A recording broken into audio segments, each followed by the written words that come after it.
Good morning, good evening, good afternoon, good night. Welcome back from the Night Radiance to the channel. And today we have another episode of Car Mechanic Simulator. And today we have a Toyota AE86. Yes, ladies and gentlemen, we have Takumi Fujiwara's AE86 over here. One for ourselves. And let's see if we can restore this one to initial D specs. And let's see if we can make also some tofu deliveries with this. So I will see you in the workshop. One season later. We have the car right over here. And he said to me like, hey, you gotta get the engine first because the engine is a critical part. And I think it would be awesome to get the engine first in the car and then do the whole rebuild. So we're gonna do that. So let's get right first in towards the engine room. And yeah, it's already here, or at least the engine block is already here. So let's get right into building the whole engine. The 4A GE was a series of high-performance 4-cylinder twin-cam engines made by Toyota in collaboration with the Yamaha Motor Corporation. The cylinder head was developed by Yamaha and was built by Toyota's Shihomosha plant alongside the 4A and 2A engines. The reliable and performance of these engines has earned them a fair number of enthusiasts and a fan base, as they are popular choices for an engine swap into other Toyota cars such as the KE70 and the KP61. New performance parts are still available for sale even today because it is a strong fanbase. Production of various models of these versions lasted for 5 generations, from May of 1983 through 1991 for the 16-valve versions and up to 2000 for the 20-valve versions of the 4A GE. So we have finished the powerhouse of the beautiful AE86.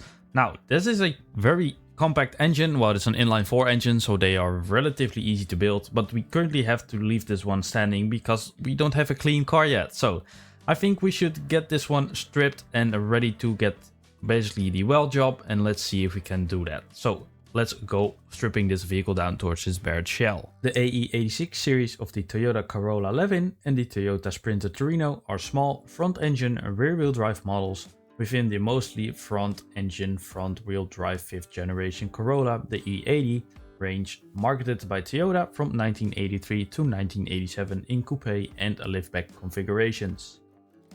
The cars were light, affordable, easily modifiable, and had a 5-speed manual transmission, a limited slip differential that is optional, McPherson's strut front suspension, a near 50-50 front-rear weight balance, and a front-engine rear drive layout at a time when its configuration was industry-wide.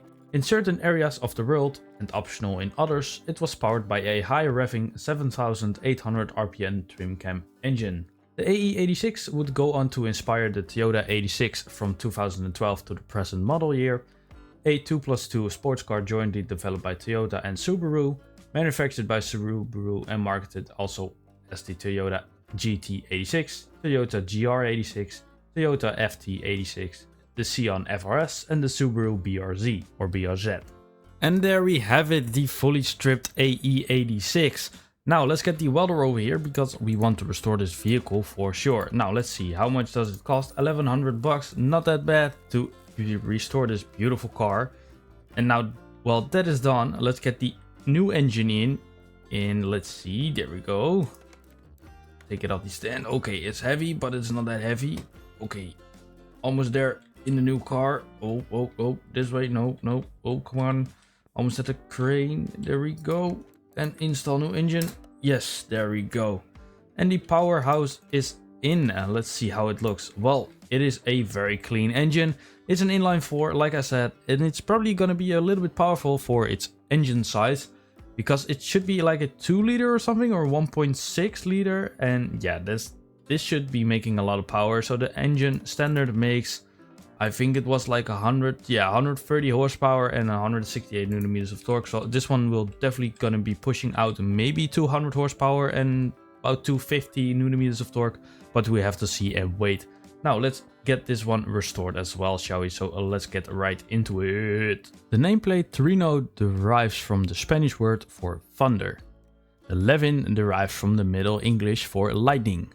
In Japan, the Sprinter Torino was exclusive to Toyota Japan dealerships called Toyota Auto Store, while the Corolla 11 was exclusive to Toyota Corolla Store.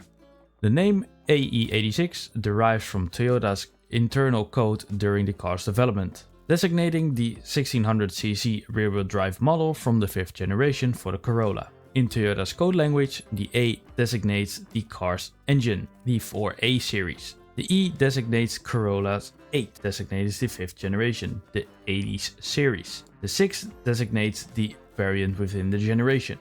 The AE86 is also called the Hachiroku in Japan for 86, similar to the AE85, with commonly called the Hachigo, meaning 85.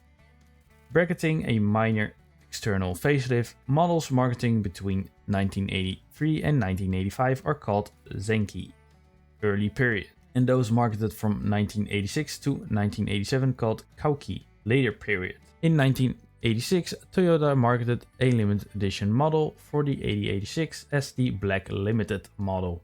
It was advertised as a limited production model with only 400 units produced and was based on the Koike Sprinter Torino GT Apex 3-door liftback.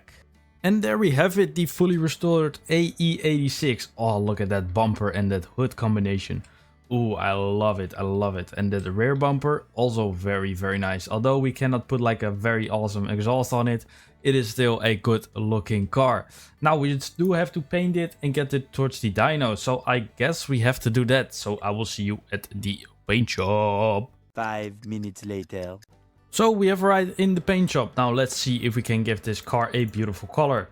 So the factory color is of course white. Well, do we have liveries? I hope so. And yes, we do have the iconic black striping, as we also know from the anime, or I think it's gray. And then we have the full black stripe over the car. What do we have? Oh, we do have a like little weird two-tone. Okay. And we have none. Well, I guess we have to go with this one as well, because that is way more sick and we have everything. So we do have a white one. Maybe we can go with like a gray. Where's gray, gray, gray? Like a good gray color, maybe? That looks sick. What are the factory colors? Well, we do have a gray one. You know what? I'll go for the gray. I think that's cool. Oh, this looks also very classic. Very cool. Well, let's go for the gray. Yeah, I'll go for the gray and the black. I think that's a cool combination because we have to distinguish which car is which. So I think this is a very sick and stealthy combination. Well, I'm going to put some window tints on there as well, because I think that car deserves it. And then we go for the dyno. So we have arrived at the dyno after a little window tint, and now let's see if we can put this one towards the test. I added 2 gears extra, so we have 7 gears in total, and yeah, let's see what this one can do. So we currently make 130 horsepower at 5,890 RPM and a standard factory power of 168 Nm of torque at 5,055 RPM. I bet we're gonna reach 200 horsepower and about 250 Nm of torque, but we have to see and wait because this looks promising. Beautiful power curves and torque curves. And the number is... Okay, yes, I'm very pleased with this because that's around the numbers that I expected. So I am very, very happy. So we currently make 192 horsepower at 6,165 RPM. That's an increase of 63 horsepower. And an increase of the factory power of 48%. And we also make 239 Nm of torque at 5,210 RPM. That's an increase of 72 Nm of torque at a factory power increase of 43%. So we definitely have a very powerful hot hatch in our hands over here. And it actually looks kind of sick. So I will show you the car and let you hear it, and then we go for a little test run.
Now that sounds like a very angry inline-4 engine. Now let's go over for a little test run and see how fast this one can go, because I'm very curious actually how fast this one can go. So let's find out. The next day. So we have arrived in the speed track. So let's see. This one I think is fast, so let's go. Okay, it's a little bit slow in the low ends, but it's okay, no problem, we can handle this one. So we added 2 more gears, so we are up to 7 gears in total. And let's see how fast this one can go. We are currently 4th gear at 160 kilometers an hour. 70, okay, there we go. 5th gear, 180. There we go, come on, faster, faster, faster. Are you able to going to make to 6? Okay, there we go, 6th gear, awesome. The 7th gear is a little bit late, so I still have to figure out how to tune a gearbox, guys. I'm very sorry, it's just difficult and I don't understand the mechanics yet. But we are currently going 250 kilometers. Oh, okay, a little bit of a bouncy car, that's okay. But 250 kilometers an hour.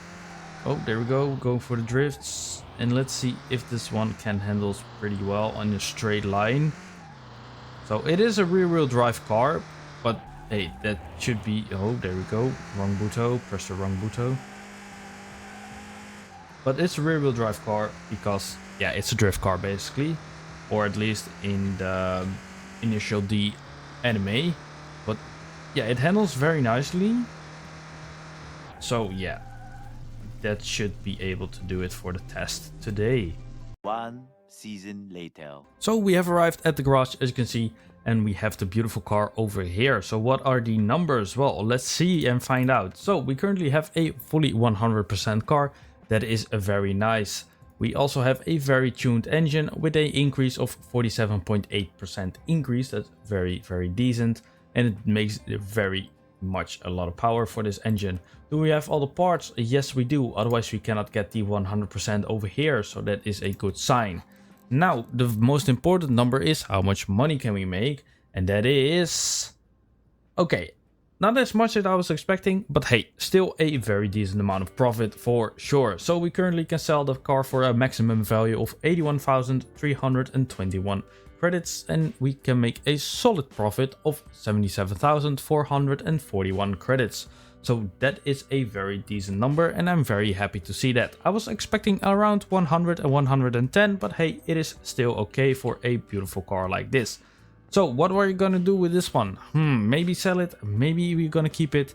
I think we should sell it because I am running a bit low on money and I'm trying to do a little bit of a project soon. So I kinda need the money. So let's see. Do we have a seller or a buyer? I am the seller actually. We have to find a buyer for this. So do we find one? And yes, we always do find one for sure. This one was a little bit faster. So yeah, that's it, ladies and gentlemen, for today. I thank you so much for watching, and make sure to like and subscribe if you haven't already. That would be much appreciated. And don't forget to turn on those notifications, and I welcome you to the Night Radiance. Anyway, I hope you all have a lovely day as always, and I will hope to see you soon in the next video. Peace out, everybody.